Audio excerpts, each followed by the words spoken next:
All right, guys, let's make sure that we have our textbooks and let's all turn to page 11. The first lesson we're gonna look at is lesson 1-2, titled Points, Lines, and Planes. Before we get started, let's look at today's goals. What do we want to accomplish today?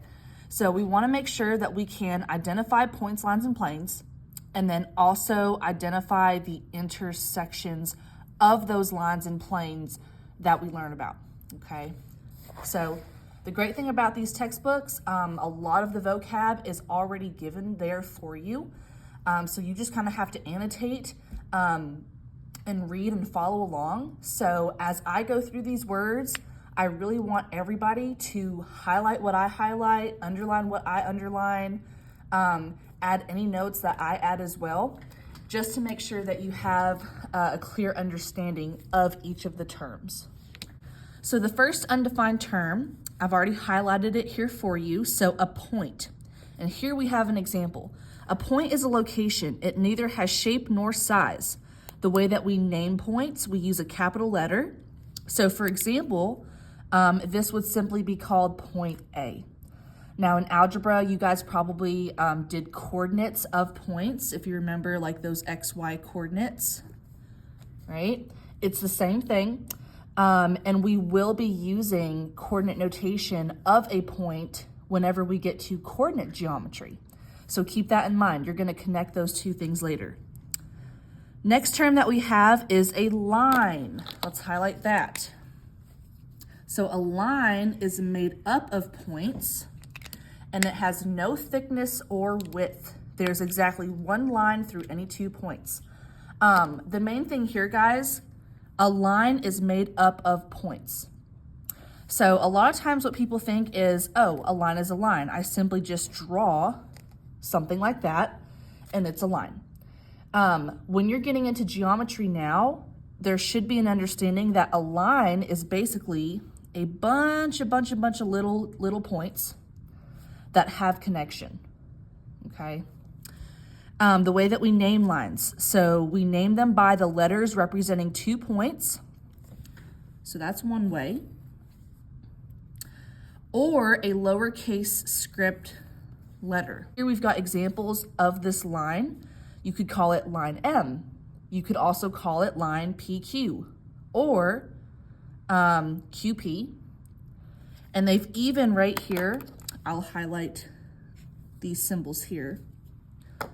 That's just a shorthand way to say line. So if you have 2 letters, you draw a literal line on top, that will give that line its name. So that literally says line PQ. All right, our next term, a plane. A plane is a flat surface made up of points that extends infinitely in all directions. So that's the thing with lines and planes. I actually forgot to mention that previously. Lines, if you notice at the end here, they have arrows. What those arrows tell us is that that line will go on forever and ever and ever. It will never stop. That's kind of hard to draw. So that's why we just put those little arrows at the end, okay? Same thing with planes. Planes go on forever and ever and ever, but that's pretty impossible to draw. So a lot of times what you'll see this parallelogram shape, okay? So let's make a note of that here. Lines and planes never end. So anything flat or 2-dimensional, that is considered a plane. So some common examples, like in the real world, you might have, like I said, paper. Another example I see a lot is like a whiteboard or even like a wall, okay? Like I said, as long as it's flat, 2-dimensional, that's an example of a plane. So how do we name these? They are named by either a capital script letter, and if you notice here, this plane has a capital italic K, so that's why you can call it plane K, or by the letters naming 3 points that are not all on the same line. Okay, we call that non-collinear.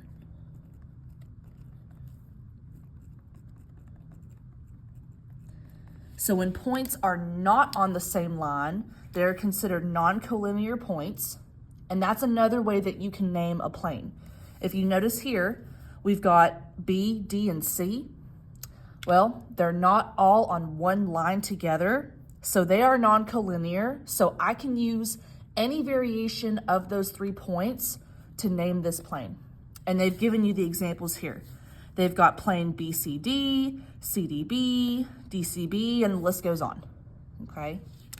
I'm gonna give you an example here. Let's say I connect B and C with a line,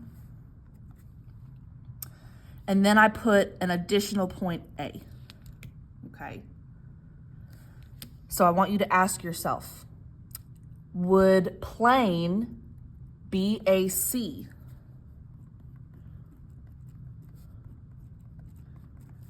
would that be an appropriate name for the plane? Well, if we go back, okay, the points have to be non-collinear, so not on the same line. B, A, and C, they're all on that one line together, so no, plane BAC is not going to be an acceptable name. What if I said plane BDC? Okay, looking back at this example. So the only problem is B and C, they are on the same line, but D is not, okay? So the criteria is that 3 points that are not all on the same line. So because point D is out there, not on the same line as B and C, that's an okay name, okay? BDC does work. Collinear points are points that do lie on the same line. And here they've given you an example. They said points A, B, and C are collinear, all right? Let's think of a non-example. So non-collinear points, we could say points D, C, and B. You could say points D, B, and E, A, E, and B, okay? As long as there's one that's mismatched and not actually on the line, they would be considered non-collinear. Coplanar points are points that lie on the same plane. So these are very similar definitions. The only thing that's actually changed is that last term there, right? We have co in both words, but one is collinear, one is coplanar. So to the side here, little English lesson, okay? The prefix co, that means together. Okay, if you think about if you played co-ed sports, that means it's a sport where both boys and girls play together. And then looking at the last word, that tells you where are they together at. So coplanar points are points that are on the same plane, and it says points P, Q, and R are coplanar. Non-coplanar points, let's say I create a point K out here in space, okay? You could say P and K are non-coplanar because they don't exist within those bounds of that plane. All right, flipping to the next page, let's use what we've just learned in some examples. So example 1, we are practicing naming lines and planes. And so 1A says, write the additional names for line C below. Line C is right here, okay? And again, remember the criteria for naming lines. If you don't remember, let's go back to our notes, right? It says a line is made up of points. The way we name them, either 2 points on the line or the lowercase script letter. So let's go back. All right, they've already told us it's line C, so that's that script letter, so that name's out of the way. Let's come up with other names. One that comes to mind automatically, you could say QR.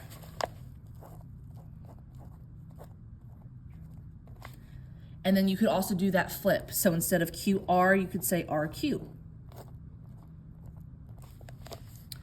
You could also say QT.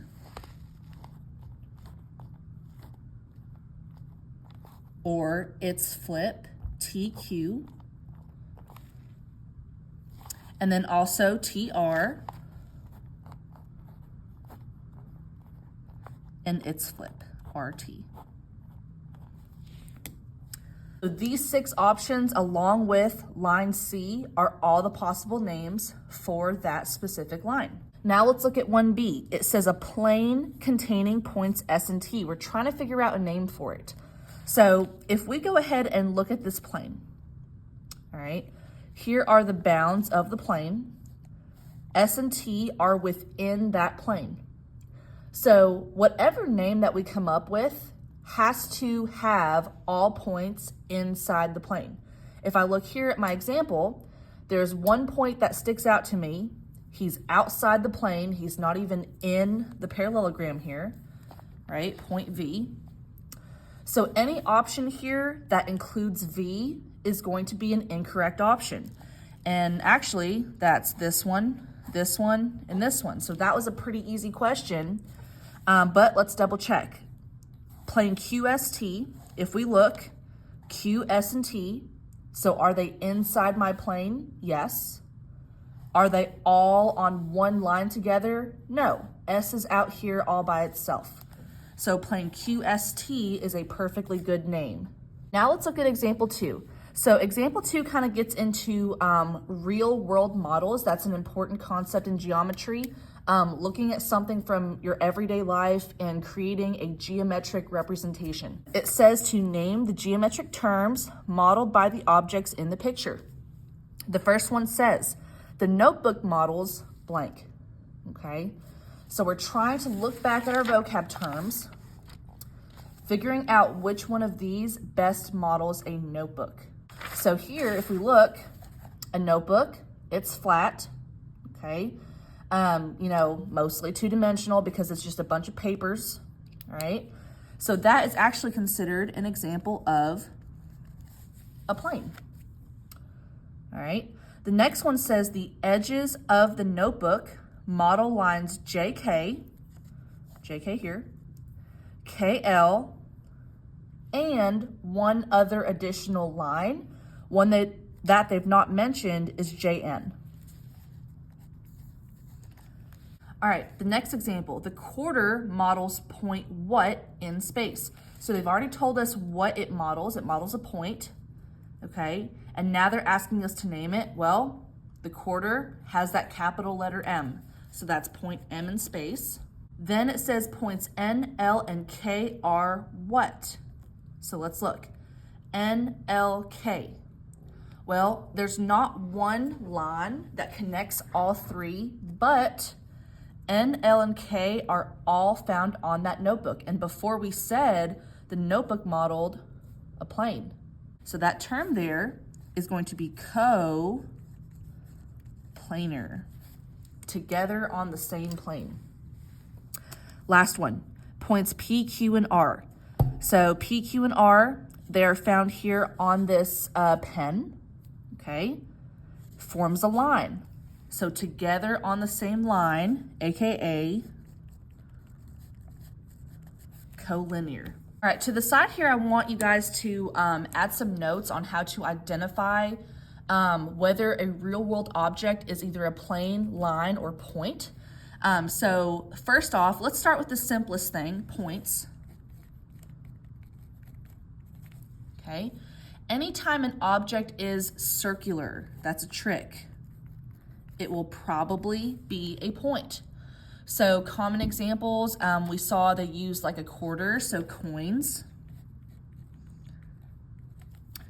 Another common example I see is a thumbtack, and I've actually got one here. So a thumbtack, you would put this on a board and it would represent one location on that board. So thumbtacks represent points as well. Another example that comes up a lot is ice cream scoops.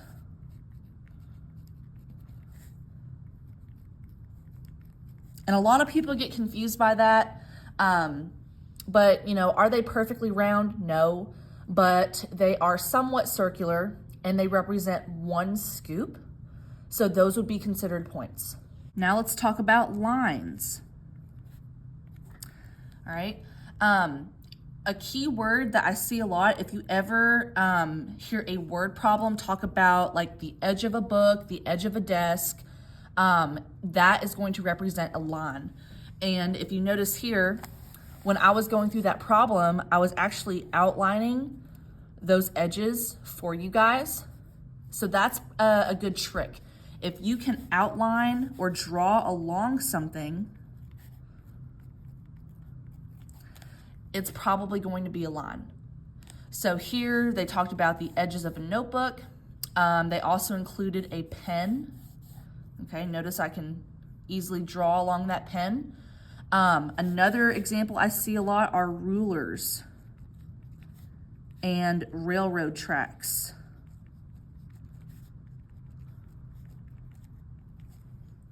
And I'll also include edges.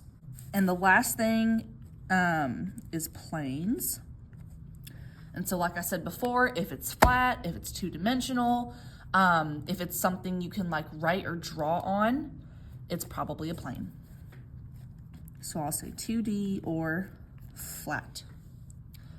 And so some common examples, like I said, paper, walls or floors,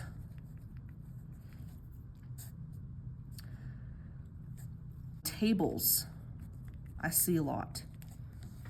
Okay, now on to the next page. We're actually gonna skip this example 3 because they've already done it for us.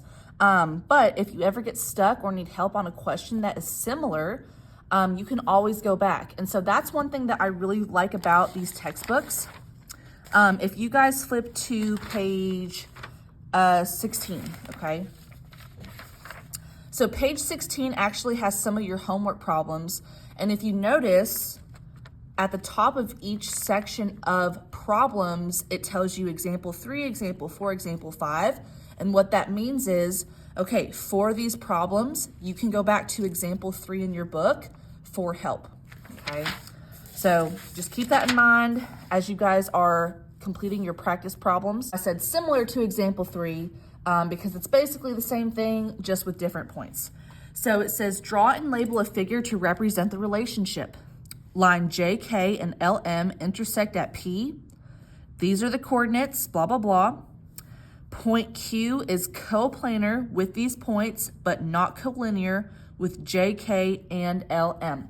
So if you feel pretty confident and you think that you can figure this out on your own, feel free to pause this video, go ahead and get it done, and then skip to the part where I show the answer. But if not, continue to follow along. Anytime that I have a coordinate grid and I am given coordinate points or units, I'm gonna go ahead and plot those, okay? So let's plot J. J is at -4, 3. So -4, +3 is gonna be here. K is at 6, -3. L is at -4, -5.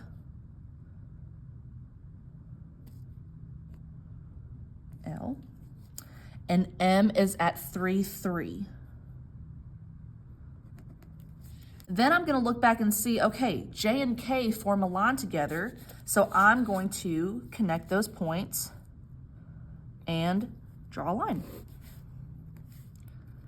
So I've got line JK there, and then same thing with LM.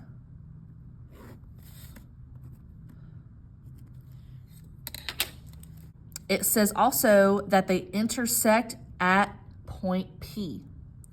So the term intersection, that just means where two lines meet.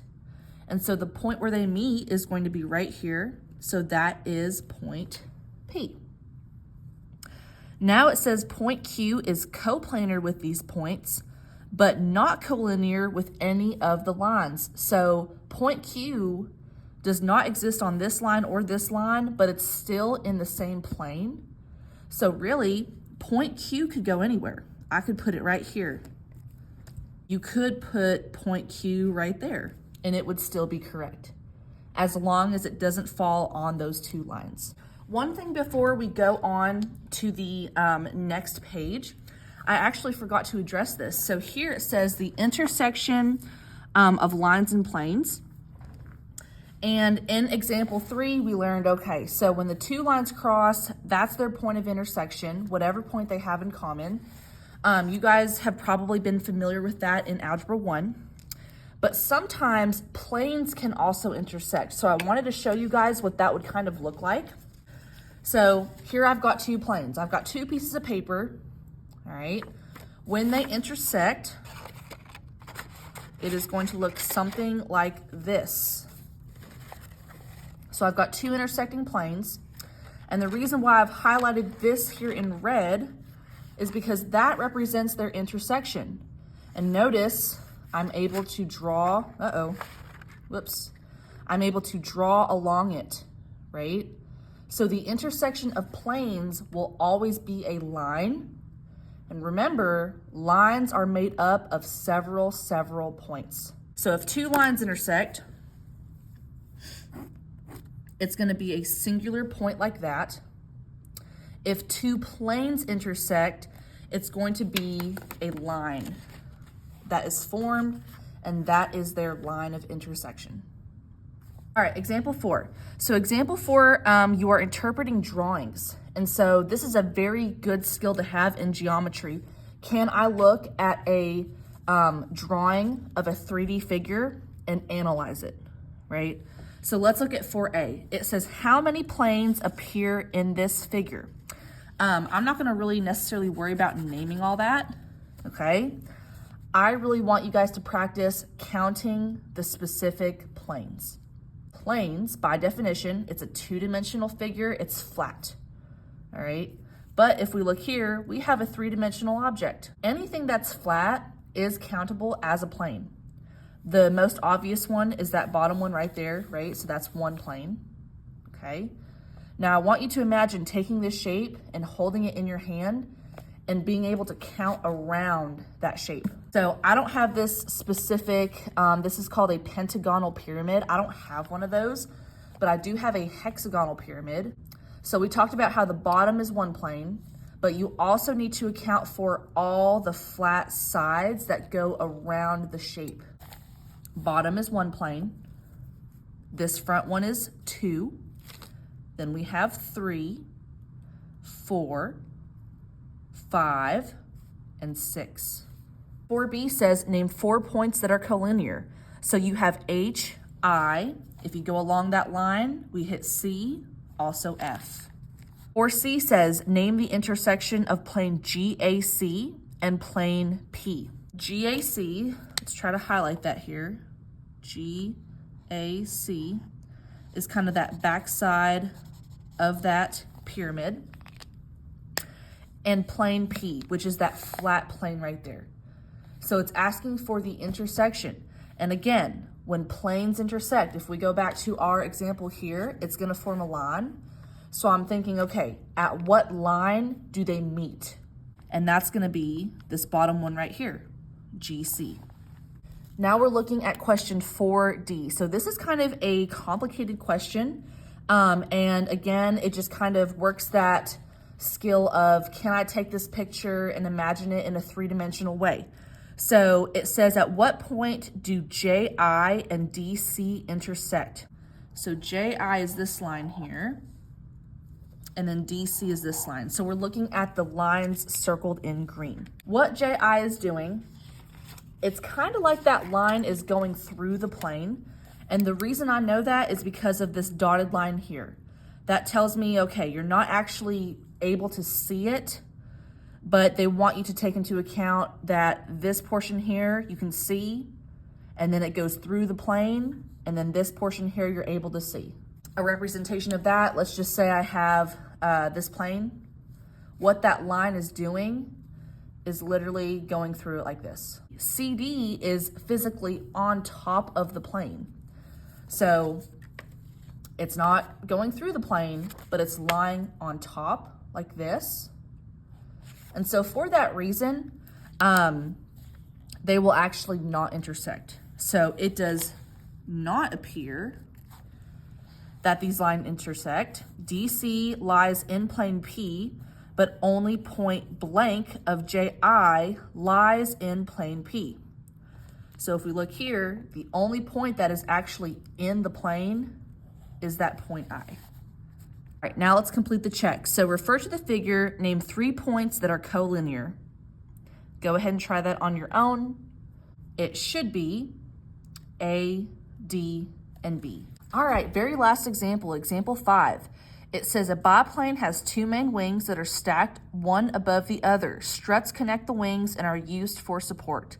Flying wires run diagonally from the main body of the plane to the wings and between the stacked wings.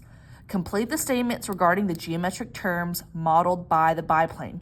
So again, we're just taking real world examples, but now we're dealing with intersections. So the first one says each wing models a what?